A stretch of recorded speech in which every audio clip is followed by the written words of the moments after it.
Hello, my name's Flora, and this is how it started. My sister laughed at me for shopping thrift, in front of our mother, in front of strangers, in front of a camera. But that wasn't the part that broke me. It was everything that came after. The family photo I was cut out of. The brand I created that she claimed as hers. The hospital bill I paid that she got credit for. They called me a stain, said I didn't fit the image, and for years, I believed them. Until one day, I didn't, so I bought the mall she built her lies in. And I didn't just fire her, I erased the version of me she tried to replace. But what if I told you that wasn't even the worst part? The air inside Rosewood Plaza always had this faint mix of pretzel salt and fabric softener, like a memory that couldn't decide if it belonged to childhood or some forgotten Sunday errand. I didn't come here for nostalgia, though. I came because thrift stores grounded me. They reminded me that life wasn't always about being first or best. It was about finding something lost and giving it new meaning. I had just pulled a vintage green jacket off the rack. It was the kind of piece people ignored because it didn't scream for attention, just like me, I suppose. Holding it up to my frame, I was turning to find a mirror when I heard it. A laugh, not just any laugh. Hers. "Oh my God, would you look at that? The thrift queen of Charlotte strikes again." I turned slowly, and there she was, Seraphine Langley, my older sister. In a cream coat that probably cost more than my entire closet, holding up her phone, recording me like I was the punchline in her stand-up routine. She didn't even bother to lower her voice. She never had to. People like Seraphine walk into a room expecting it to applaud. She tilted her phone just enough to capture the jacket in my hands, and me frozen, halfway to smiling. Her voice rang out, sugary, sweet, and smug. "This is my sister, y'all. Can you believe it? Queen of Thrift, right here in living color." Someone nearby chuckled. My breath caught in my throat, my fingers curled slightly tighter around the jacket. I saw a couple of teenage girls in the next aisle peek over. One of them raised her phone, and my mother was there too, just a step behind Seraphine. She didn't laugh. No, she just gave a look. That slow, assessing glance like I'd just spilled grape juice on a white rug.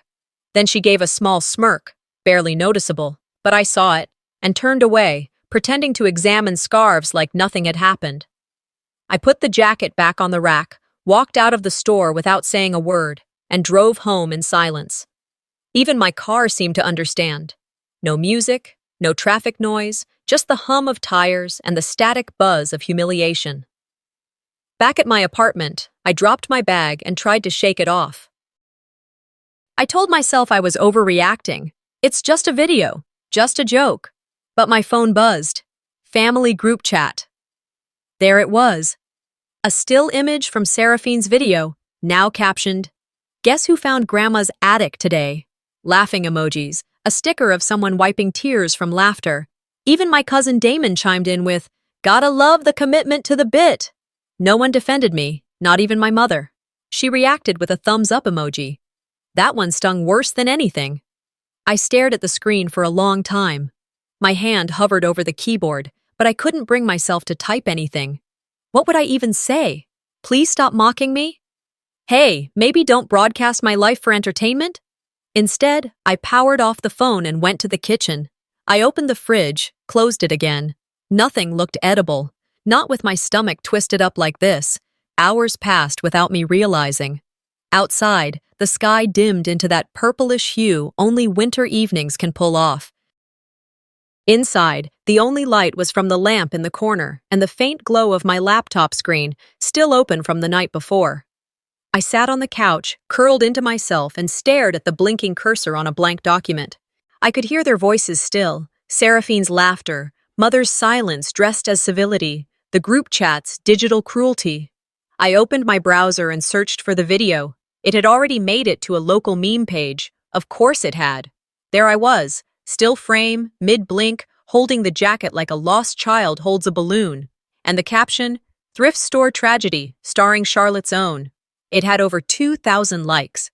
I wasn't tagged, but anyone who knew me would recognize the setting, the face, the smirk from my sister's voice in the background. I closed the tab. Then I walked to the bathroom, flipped on the light, and faced myself in the mirror. The woman who looked back was tired, not just sleep-deprived, but bone-deep tired.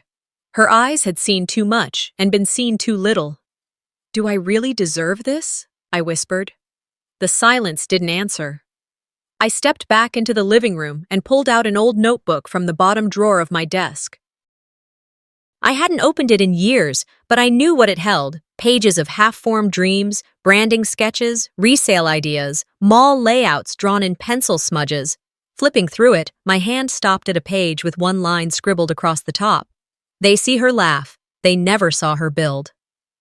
I'd written that after helping Seraphine decorate her first pop-up booth, back when she still called me Flo, and said things like, "You're the only one who gets me."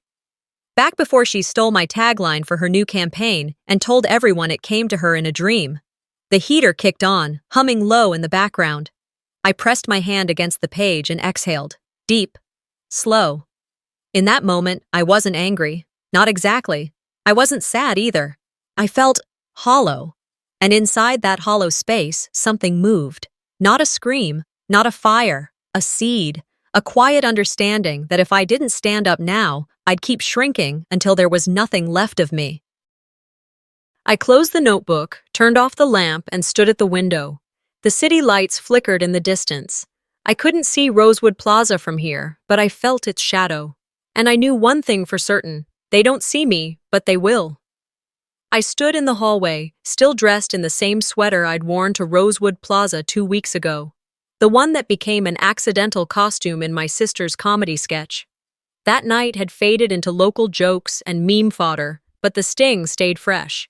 I'd spent the last several days away from family group chats, phone calls, even church. I needed to breathe without the weight of judgment pressed into my chest. Then came the invitation. It wasn't handwritten or heartfelt, just a forwarded message from my cousin Laurel. "Hey Flora, Mama wants you at her birthday brunch. Starts at noon. Bring something if you can." Bring something, not come early or can't wait to see you. Just bring something. I still showed up early. When I arrived at the house, Seraphine's car was already parked in the driveway. That pearl-white Lexus always looked like it belonged in a magazine spread, even under the oak trees that still shed too much pollen. I parked farther down the street, walked slowly up the path, arms full of handmade floral centerpieces. I'd used fabric scraps, old mason jars, and twine I'd been saving from my last thrift haul. They looked beautiful, soft, intentional, every stem arranged with care, a quiet offering. Inside, the living room buzzed with voices and the faint clinking of cutlery. Laughter echoed from the kitchen. The house smelled like bacon and strong coffee, the kind Mom always brewed extra bitter. I slipped through the back, hoping to place the arrangements on the dining table before the crowd noticed me. Too late. She's just trying to stay relevant. I heard it clearly. Seraphine's voice. I paused by the corner, not yet visible. She was speaking to Aunt Denise, who giggled behind a napkin. "I mean, she disappears for weeks, and now she's back with mason jars. It's cute, like when toddlers try to help in the kitchen." They laughed again, that tight, familiar chuckle that wrapped insult in politeness. I walked in anyway. Seraphine turned and gave me that smile, polished, camera-ready, layered in sugar and poison. "Oh, hey sis, we were just talking about how talented you are with your hands." She turned to Aunt Denise. "Weren't we?" Denise nodded, half-hearted. "These centerpieces are unique." I didn't respond, just placed the jars evenly across the table, adjusting one stem that leaned a little too far left. Mom entered then, wearing a lavender dress I hadn't seen before. She kissed Seraphine on the cheek first, then glanced my way. "You made it. I wasn't sure you'd show." "I said I would," I replied. She gave a brief nod. "Well, make yourself useful. Can you heat up the rolls?" In the kitchen, I watched as the oven preheated. The timer blinked, each second syncing with my thoughts. I didn't want to be here, but I did. For her. For some small part of me that still wanted to belong. The meal was noisy, filled with clinking glasses and overlapping conversations. I spoke little, mostly answering when directly addressed. Then came the toast. Seraphine stood, tapping her spoon against her champagne flute. Let's honor the woman who made all of us possible, the center of this family, the reason we keep our traditions strong. Mom. Applause followed. Seraphine continued. We even put together something special to commemorate today. A new family portrait, one that truly captures our legacy. She gestured to the far wall. A cloth fell away to reveal a massive canvas print. My breath hitched. It was a carefully staged photograph. Mom seated center, Seraphine standing beside her, hand gently placed on her shoulder. Cousins flanking the edges, aunts, uncles, even my niece Emily, beaming near the bottom row. But not me. I scanned it twice. Nothing. No hint of Photoshop failure, no small image tucked in a corner. Instead, where I should have been, between Emily and Auntie Lorna, stood a tall floral arrangement, one I hadn't made. The room clapped, phones came out, flashes sparked, I felt my hands grow cold. I turned to Seraphine, her smile remained untouched. That's beautiful, I managed, swallowing the rock forming in my throat. Later, I approached her near the hallway. You cut me out, I said quietly. She blinked. What are you talking about? The portrait. You know I was supposed to be in it. I didn't handle the printing. Don't make this about you, Flora. It's Mom's Day.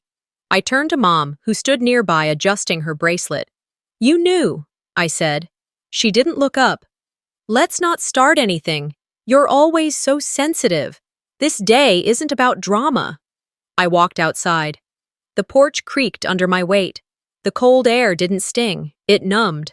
I sat on the wooden bench where I used to play with dolls while Mom braided Seraphine's hair inside. Through the window, I watched my sister give another speech, something about family values, unity, legacy. Words that had always meant one thing in our house: appearance. I remembered Halloween, 1989. I was 7. I'd hand-stitched costumes for my sisters. Seraphine didn't like hers, said the hem looked crooked. She cried to Mom, who made me remake it overnight.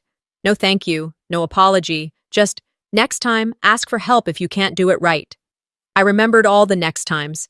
The birthdays where I decorated but never got a candle to blow out. The dinners where I cleaned dishes while Seraphine recited achievements.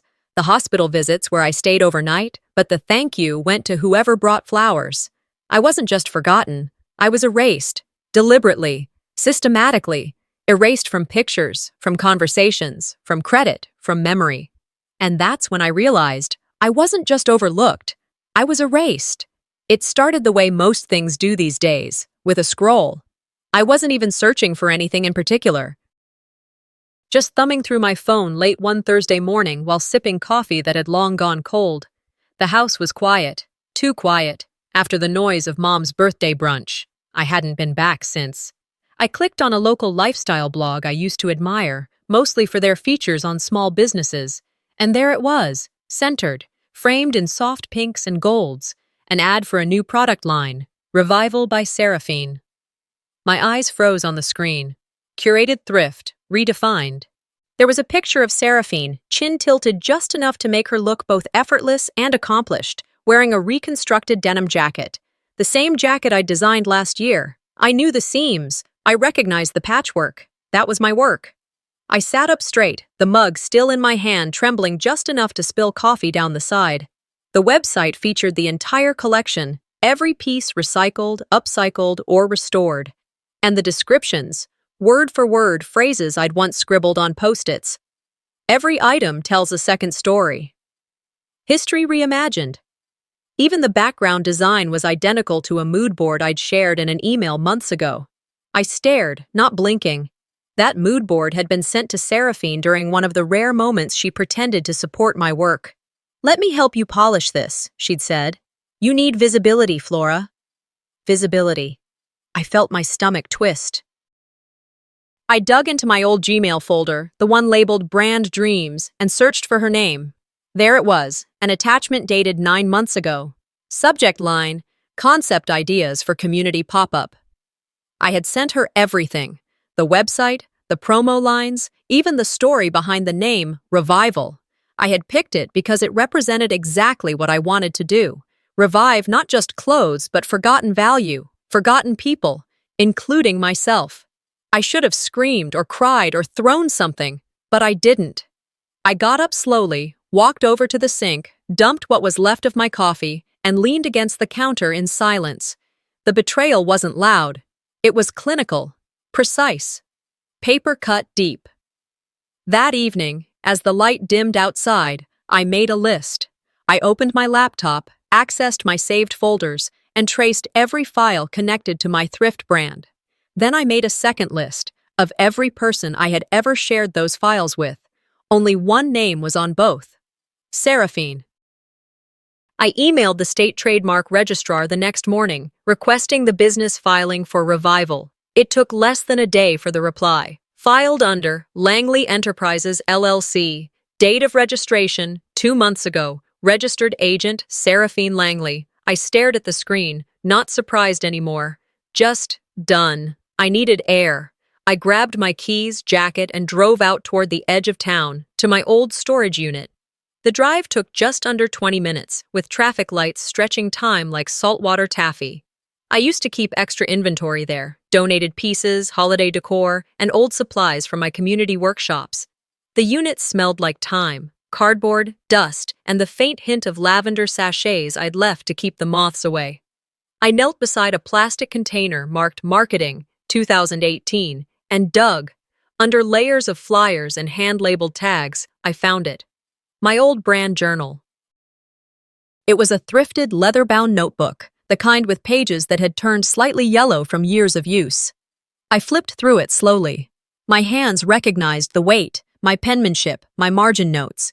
And there, on page 17, circled 3 times in blue ink: Revival, Restore Stories, Rebuild Worth.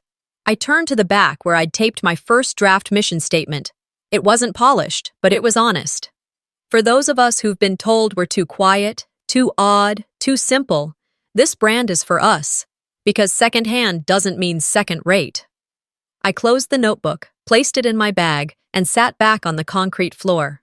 The sound of the highway nearby was distant, like the voice of someone you used to love, now behind a wall. That's when I remembered the box. It had sat on the top shelf of the unit for years. Dad's files, saved after he passed. I hadn't opened it since the week after the funeral. I pulled it down, coughed as the dust stirred, and opened the lid. Mostly papers, tax returns, certificates, old utility bills, and then I saw it. A paperback novel with a yellow sticky note sticking out the top. I opened it carefully. Inside, folded and neatly pressed between pages 104 and 105, was a letter, addressed to me, written in his script, slightly shaky but unmistakable. Flora, you have always had the heart of this family, even when no one knew how to see it. Your hands build what others overlook. Don't let them turn you invisible. You were never meant to fade. Love, Dad. The ink blurred, not from the original writing, but because my eyes filled faster than I expected. My mother had this. She must have. She knew I hadn't seen it. She'd held on to the photo of a complete family without me and kept this letter from the one person who truly understood what I was carrying. I placed the letter in my notebook, zipped the bag, and stood. By the time I got home, the moon had replaced the sun, casting soft shadows on the porch railing. I unlocked the door, dropped the keys in the bowl, and stood in the quiet of my living room. No more being polite. No more hoping they'd notice what I built. I opened my savings account on the computer, the one labeled Thrift Expansion Fund, and checked the balance. Years of weekend sales, flea markets, and private clients had built more than they'd assumed. I typed a name into the search bar. Rosewood Plaza, commercial real estate listings. There it was, available, struggling, undervalued, just like me. I clicked Request Info. They stole my vision. Now I'll take their stage. I didn't send the email in anger. I waited 2 days after the brunch. 2 full days of chewing over every word spoken, every look that passed over me like I was part of the wallpaper. By the time I hit send, I was past wanting to yell. I was calculating. The message was brief. 1 line, no signature. The next time you erase me, I will answer back, not with words, with action. No response came. I didn't expect one. 3 days later, a text arrived from Laurel. Seraphine's having a small family business brunch at the Rosewood Country Club, a chance to strengthen Langley women branding. She wanted all the sisters there. I nearly laughed. Instead, I replied, "What time?" It was the first Sunday of February, crisp and overcast, the kind of day where everything looks staged in soft lighting. I wore a navy blue wrap dress I found last year at a church rummage sale. Paired it with pearl studs Mom gave me when I turned 21. Simple, quiet, professional. The country club's parking lot was full. I parked at the far edge, just past the tennis courts. On the way in, I passed a banner by the entryway. Langley Women, Leading with Legacy. Inside, the private dining room buzzed with the cadence of calculated laughter. Men in tailored sport coats and women in heels that had never touched a sidewalk. Seraphine was already on stage, standing beside a portable screen with her logo glowing behind her, Revival, twisted into a minimalist gold emblem. She wore a pantsuit the color of champagne and a smile that never reached her eyes. I slid into a seat at the back, unnoticed. "Thanks to strong family support," Seraphine said into the microphone, "Revival has become more than fashion. It's a movement, a mission." Polite applause followed. My mother sat at the front, nodding in rhythm with Seraphine's cadence. I watched the way she tilted her head, the subtle lean forward, an expression I hadn't seen in years, at least not directed toward me. As the event wound down, people mingled around pastry tables and espresso carts. I kept to the corner, sipping tea, observing. An older man approached Seraphine. "That was excellent," he said. "Your story is inspiring. It's clear leadership runs in your blood." She laughed lightly. "Some of us were made to lead. Others, well, some are born to embarrass the brand." He raised an eyebrow, amused. "You mean your sister?"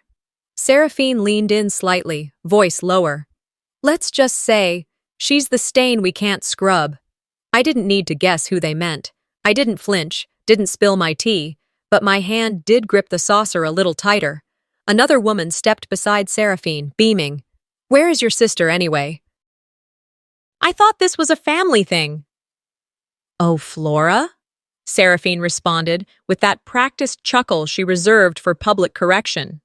"She's doing her own thing. You know, freelancing, hobby stuff. Creative, in her own charming way."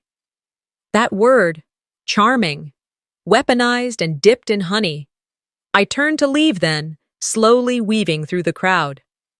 Just as I reached the exit, a man blocked the path. He looked vaguely familiar, an investor, I'd learn later. "You must be Flora," he said warmly. "Your sister mentioned you helped inspire her brand." I paused, then smiled. "Is that so?" "Absolutely. She said you had a natural eye for vintage structure." I nodded.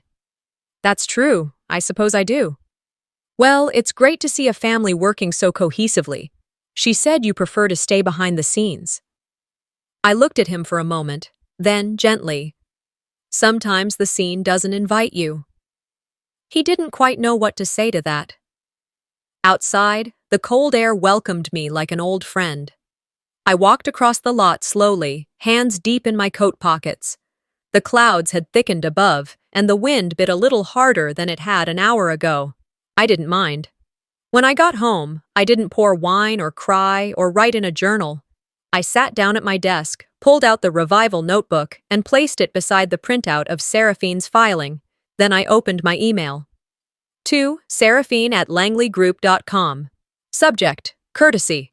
Message, just a reminder. The next time you erase me, I will answer back. Not with words, with action. Attached, one PDF copy of the original concept design, date stamped. I clicked send and leaned back in the chair.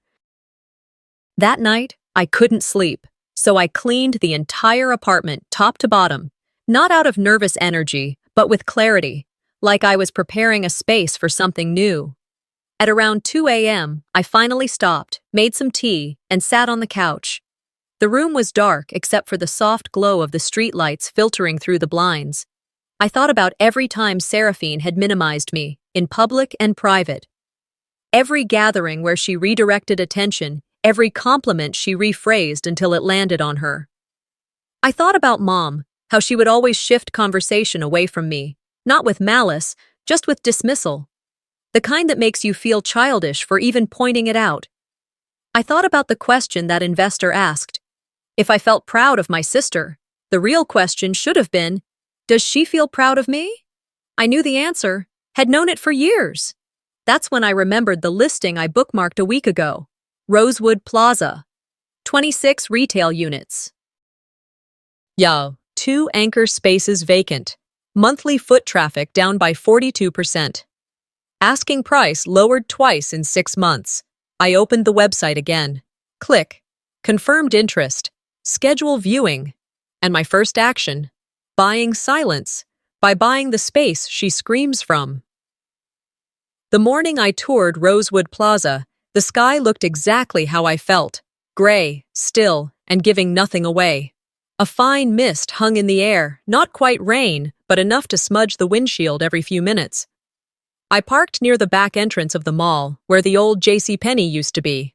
The paint on the loading dock door had peeled into long curls, like it was slowly letting go. The plaza was quiet. Not empty, but hushed in that way places become when they're forgotten by the people who once needed them. A smoothie shop had papered up windows. A hair salon still had a faded "Back in 10" sign in the door, though I doubted anyone was coming back. The leasing agent was already waiting at the front, a man named Vincent with a kind voice and tired eyes. He looked more like a retired preacher than a broker. "You're the first walkthrough I've done in weeks," he said, unlocking the glass door. "Good," I replied, stepping inside. We walked the halls slowly. The tile floors echoed.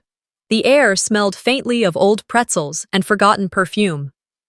"You mentioned interest in a retail unit, but this one," he gestured to the large corner space. "This one used to be a pop-up boutique. Lady ran events here last year. Pretty well attended, actually." I already knew that. Seraphine had rented this exact unit for her revival launch celebration last fall. She'd posted pictures of herself twirling in thrifted gowns under fairy lights. She never mentioned where the concept came from. "I like this space," I said, touching the edge of the counter. "It's undervalued," Vincent admitted. "Truth is, no one's interested in malls anymore." "Everyone wants pop-ups and online," I smiled. "Then this will be unexpected." By the end of the day, I'd signed the agreement. I didn't tell anyone. No announcements, no cryptic posts. Just my name, quietly inked onto the property deed. I went home, hung up my coat, and exhaled into the silence like it was finally safe to breathe. That evening, I pulled the revival notebook out again. Not out of sentiment, but confirmation. I needed to know I wasn't making this up, that the vision hadn't rewritten itself over time. The first few pages were filled with my old handwriting, clumsy, hopeful, determined, sketches of floor plans, slogans scribbled in the margins, notes about community swap nights and sustainable pricing models.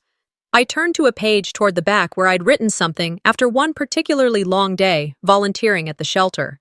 Build spaces where stories in secondhand can find second chances. It was more than a line. It was my anchor. A phrase I repeated to myself in flea markets, church basements, and folding tables in parking lots. It was never about clothes. It was about people. And she'd stolen that from me. Not just the language, but the belief behind it. I closed the notebook and set it aside. The next morning, I drove to City Hall. I waited in line behind a woman filing a permit for a food truck and a man fighting over zoning lines. When my turn came, I handed over the completed forms. Application for special event use, retail promotion, and community thrift activation. Under event name, I wrote simply, Flora's Revival Fair. My palms didn't sweat, my voice didn't shake. I was calm, quiet, even, as I paid the filing fee and walked back to the parking lot. The mall was mine now, and soon it would be more than an address. It would be evidence. Back at home, I sat at my desk and drafted a package, 2 documents enclosed in a certified envelope. The first, my trademark registration for Revival. The second, the deed to Rosewood Plaza's unit number 4B. No cover letter, no personal note, just proof. I addressed it to Langley Enterprises, care of Seraphine Langley. The post office clerk scanned it, stamped it, and slid it into the outbound bin. Done. That weekend, I walked the mall again, this time alone, no agent, no pretense. A few shops had started to clear out inventory. The vape kiosk was gone. The massage chair station had a handwritten sign that said, "Back soon," with no date. I stood in front of my space, the one she'd used, the one she no longer had access to. I pulled out my phone and took a photo, not for posting, just for myself. It felt like something was beginning, something with roots, not fire, not fury, just firm soil and quiet strength. That night, I lit a candle and finally allowed myself to smile. It wasn't a big smile, not the kind Seraphine practiced in front of cameras. Mine was smaller, worn, earned. Let her speak her truth in microphones. I would speak mine in ownership. Let her take stages. I would take the foundation. And when Seraphine finally responded, she didn't use words either. The envelope I mailed had barely landed before Seraphine struck back. She didn't send flowers, didn't pick up the phone, didn't even shoot me one of her ice-cold, just-checking-in texts. Instead, she hijacked my interview. I had been invited by a small but growing local station, WCLT, to talk about sustainable fashion and community-based resale models. The producer had found my name while researching independent vendors at Rosewood Plaza. Apparently, one of her interns had walked past my storefront while I was setting up, noticed the name Flora's Revival, and asked around. It was supposed to air Friday at 6 p.m.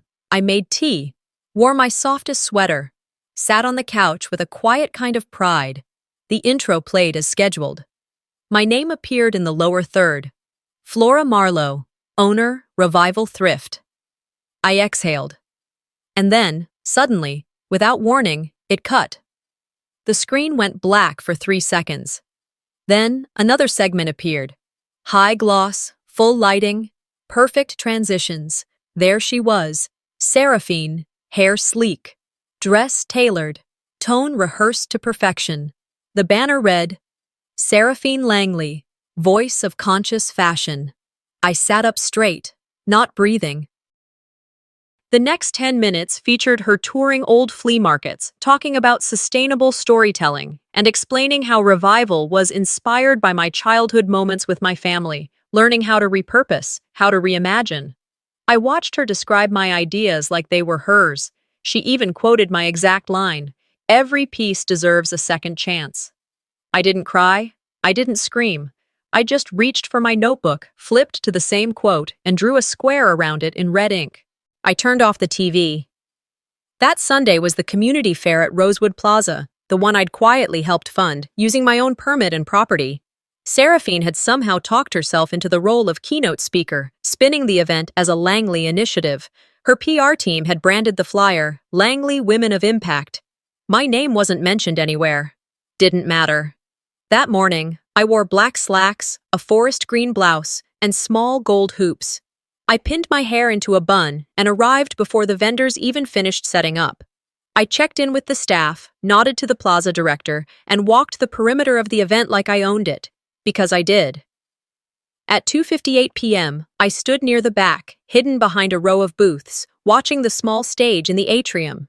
Seraphine stood off to the side, checking her phone, rehearsing.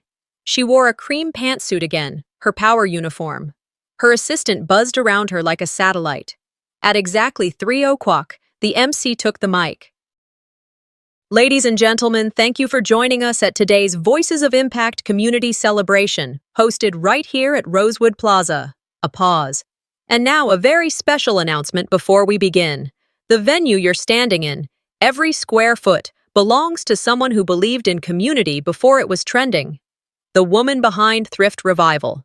Please welcome Flora Marlowe. The moment felt like the air stopped moving. Cameras turned, heads swiveled. Seraphine's face locked in place, like porcelain mid-crack. I walked slowly to the center of the stage. No smile, no dramatics, just clarity. I took the mic. It felt warm from the MC's hand. I didn't fumble. I've let others speak for me too long, I said, looking not at Seraphine, but out at the crowd. This space, this idea, these stories, they were always mine. Silence. Then scattered applause. I didn't wait for it to build. I nodded, handed the mic back, and stepped down. Behind me, Seraphine still stood frozen. Her assistant whispered something, her jaw tensed. She turned slowly, lips tight, and walked toward the exit, disappearing behind a curtain. I made my way back to my booth, where a young girl was admiring a pair of patched jeans. "You're the owner?" she asked, wide-eyed. "I am," I replied. "They said this place was for people who believe in second chances." "That's right." She nodded solemnly, touching the fabric gently. "Then I think my mom would like it here." I gave her the jeans, no charge. Later that evening, I packed up slowly. The plaza was quiet again, the booths empty, the lights dimmed. I stood near the fountain in the center, listening to the water trickle. One of the reporters from WCLT approached. "That was something," she said. "The crowd's still talking about it." I didn't answer. "You have a statement for the press?" "No," I said. "Let the footage speak." She smiled and walked away. I stood there alone, the silence wrapping around me like a soft shawl. It didn't feel heavy. It felt earned. That night, I didn't go home right away. I drove to the edge of town, to the overlook near the radio towers, where the whole city looked like a string of lights resting on dark velvet. I sat there for a long while, thinking about how Seraphine used to sit in front of mirrors, practicing her introductions. How she believed power came from the way people looked at you. She wasn't entirely wrong, but she forgot that real power comes when you stop needing the applause. And if she thought that was the end, she had no idea what was coming next. By the time the banners were being strung above the atrium at Rosewood Plaza, I already had the flash drive in my bag. Sadira had handed it to me 2 nights prior, slipping it across the table at a quiet coffee shop on the south side of town. She wore sunglasses, even though it was nearly 9 p.m. And the cafe barely had a working light fixture. "I should have come forward sooner," she said, voice tight with guilt. "I thought Seraphine would protect me, but she only protects herself." I didn't hug her. I didn't reassure her. I simply took the drive, looked her in the eye, and said, "Then let's do this right." Now, as the city's Women's Empowerment Day event began to swell inside the mall, I stood near the back of the crowd, watching. The atrium had been transformed. String lights, a rented stage, folding chairs arranged in a semicircle. Most of the vendors were women-owned shops, jewelry, books, skincare, homemade candles. It was beautiful, genuine. And on that stage, at exactly 2:59 p.m., Seraphine Langley stood poised, ready to deliver her keynote speech. She was introduced by a local councilwoman as a force for sustainable change, and the applause was warm. Some even rose to their feet. But before Seraphine could open her mouth, before her rehearsed lines could begin their march out into the world, the lights dimmed. Not a blackout. A shift. Intentional. Calculated. The massive LED screen behind her, the one she'd insisted on renting to play a montage of her brand journey, flickered. Then it began. First, audio. Not fuzzy, not distorted, clean. Her voice. Flora's aesthetic is convenient. It works, but she's not part of the narrative. We're building something aspirational, not secondhand sentiment. Pause. New clip. We'll cut her out of everything. Quietly. By the time she notices, we'll be national. Gasps echoed across the atrium. Faces turned. Phones lifted. Then came the visuals. Screenshots of internal emails. Dates. PDFs. Trademark applications. A side-by-side comparison of my original brand sketchbook and her finalized Revival logo. And finally, the one that stopped even Seraphine mid-breath. Sadira, speaking into her phone's camera. She told me, make sure Flora feels included, but don't let her get too close to anything press-related. Her style is authentic, yes, but it doesn't photograph well. I didn't know what to do, so I did nothing, and I regret that more than anything. Silence fell, like someone had turned off the air itself. I didn't move, I didn't smile. I just stood among the crowd, arms crossed. Seraphine tried to speak, microphone in hand. This has been taken out of context. But no one clapped, no one cheered. A few whispered. Others began packing their bags. Her assistant stared, pale. A teenage girl in the third row said loudly, "That's messed up!" And the spell shattered. I didn't need to say anything. The LED screen had already done the job. Truth, when screamed loud enough, doesn't need backup vocals. I turned and began walking through the crowd. People stepped aside. No applause, no spotlight, just space. I passed a woman holding her daughter's hand. She looked at me, not with pity, but with recognition. "Ms. Marlowe," she said softly. I nodded. "Thank you for coming." "No," she said. "Thank you for reminding us that quiet doesn't mean weak." I kept walking until I reached the exit. Outside, the sunlight hit different, softer somehow, like it was waiting. I stood near the plaza's front sign, the one that now bore my name in tiny print at the bottom of the ownership plate. I took out my phone, not to record or post, but to call the plaza's AV team. "It's done," I said. "You want us to cut the feed?" the technician asked. "No," I replied. "Let it loop for the next hour." Back at home later that evening, I didn't turn on the television. I didn't need to. The calls came anyway, from reporters, from small business associations, from college students who'd been at the event. One message stood out. It came from an unknown number, no name attached. "She deserved worse," the text read. I deleted it. Seraphine hadn't been seen since she fled the stage. Rumor had it she went straight to her PR crisis team. Another said she'd called Mom, sobbing, demanding to know why I would humiliate the family like that. But the truth was, I didn't humiliate anyone. They did that all on their own. All I did was let the truth scream for itself. The next morning, I walked into Rosewood Plaza not as a visitor, not as an extra in someone else's story, but as the owner. I passed the fountain, the benches, the old display case that used to hold Seraphine's flyers. I had them removed. In their place, I hung something else, a poster with a quote I'd written in my notebook years ago. "Power built on borrowed stories will always collapse when the real author arrives." But truth has consequences, and hers were just beginning. It rained the morning of the hearing, not the soft, poetic drizzle they write about in novels. This was Carolina rain, thick, relentless, and gray enough to make the courthouse look like something from a cold documentary frame. I parked 2 blocks away, walked in boots that were still soaked from the parking lot, and clutched a folder to my chest like it could hold me up if my legs gave out.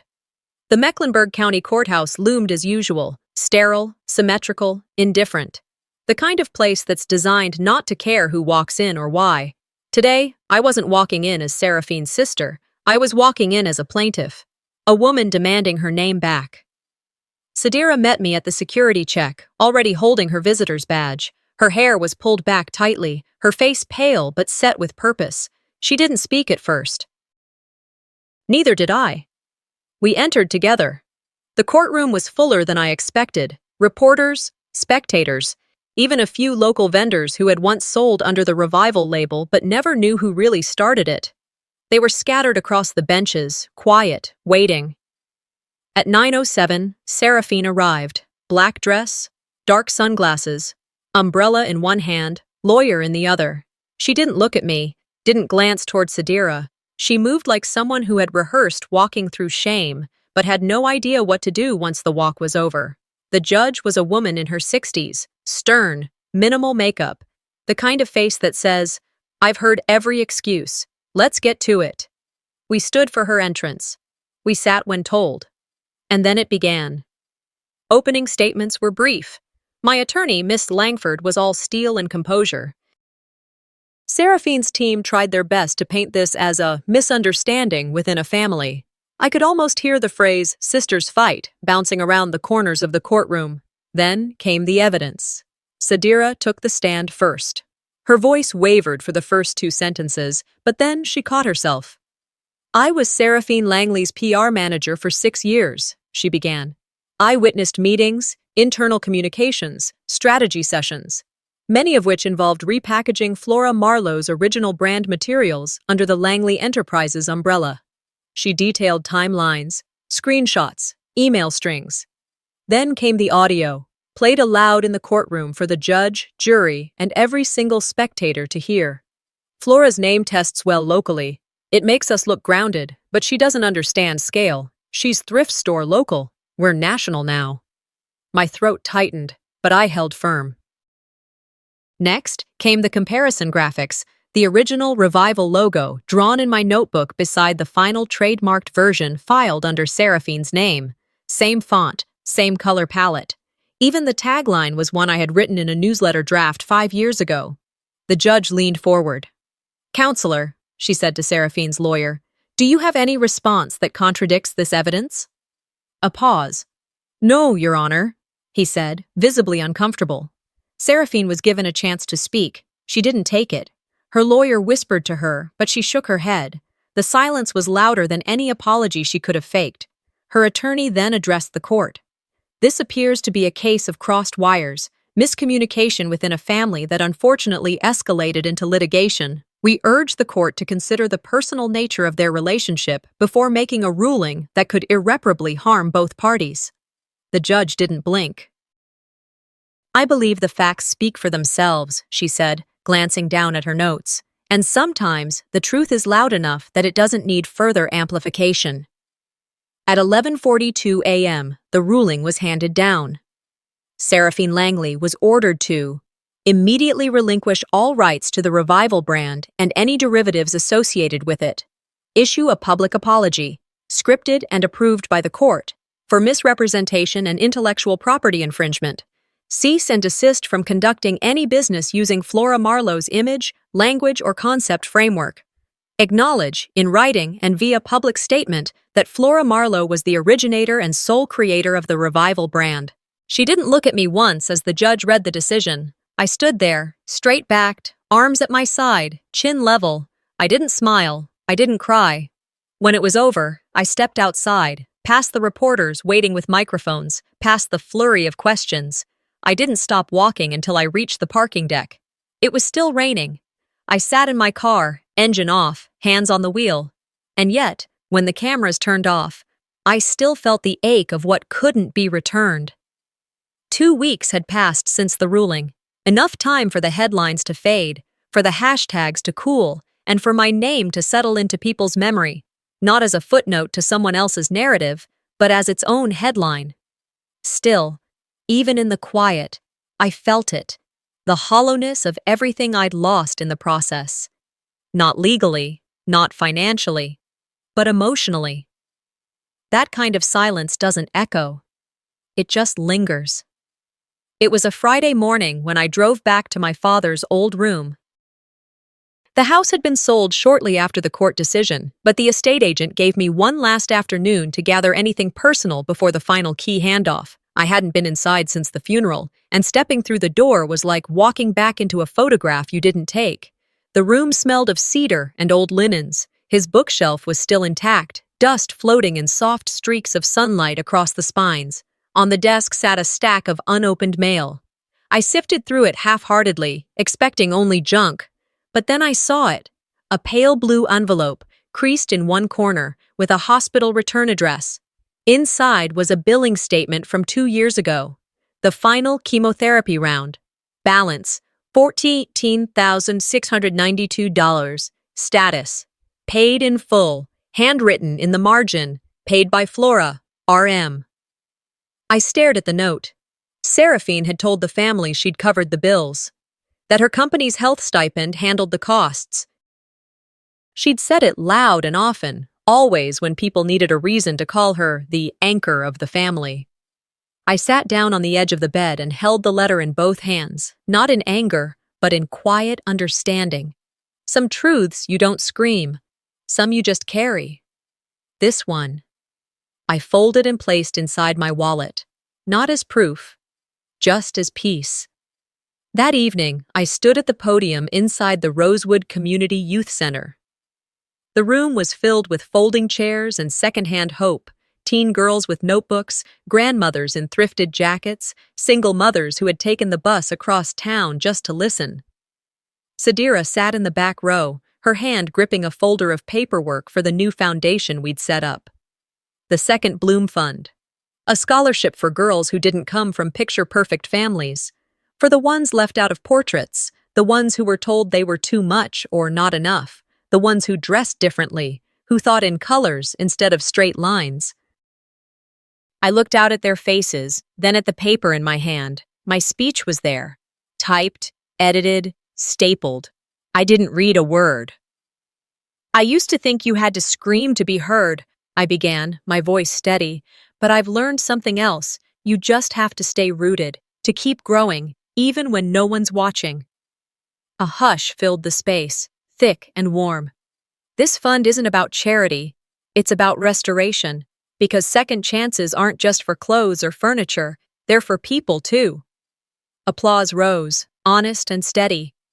I stepped down, heart full, not of pride, but something deeper, a sense of completion. Back at home, I found a voicemail waiting. Seraphine. I didn't pick up when the call came through earlier. I had seen her name flash across the screen and let it ring out, finger hovering, then falling away. Now I sat on the couch, phone in hand, the city outside my window slowly tucking itself into dusk. Her voice was softer than I remembered. Flora, I don't know who I am without all of it, without the brand, without the cameras. I thought if I kept building bigger, I'd feel more. But I feel hollow. I'm sorry. For everything. I don't expect you to forgive me. I just hope you find something better than what I clung to. I listened until the message ended. Then I deleted it. Not out of cruelty, out of finality. There are some bridges that don't burn in a blaze. They simply fade until they stop connecting anything at all. A week later, I walked through Rosewood Plaza during peak hours. The place was alive now, vendors chatting, teens on benches with bubble tea, old couples walking laps in their Sunday shoes. It wasn't a palace, but it was mine. A little girl tugged at my jacket near the community board. Are you the thrift lady who owns the whole mall?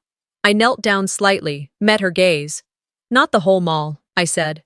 Just my story. She nodded like she understood everything. Maybe she did. I stood up and walked to my store's front window.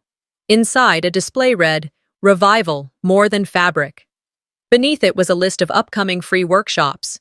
Sewing, resume writing, public speaking, all taught by women who once thought they had nothing to offer. I stepped through the door, the little bell above it chiming softly.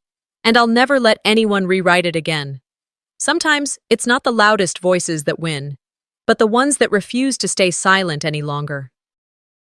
Flora's journey reminds us that dignity can't be stolen, and silence isn't weakness when it's backed by purpose.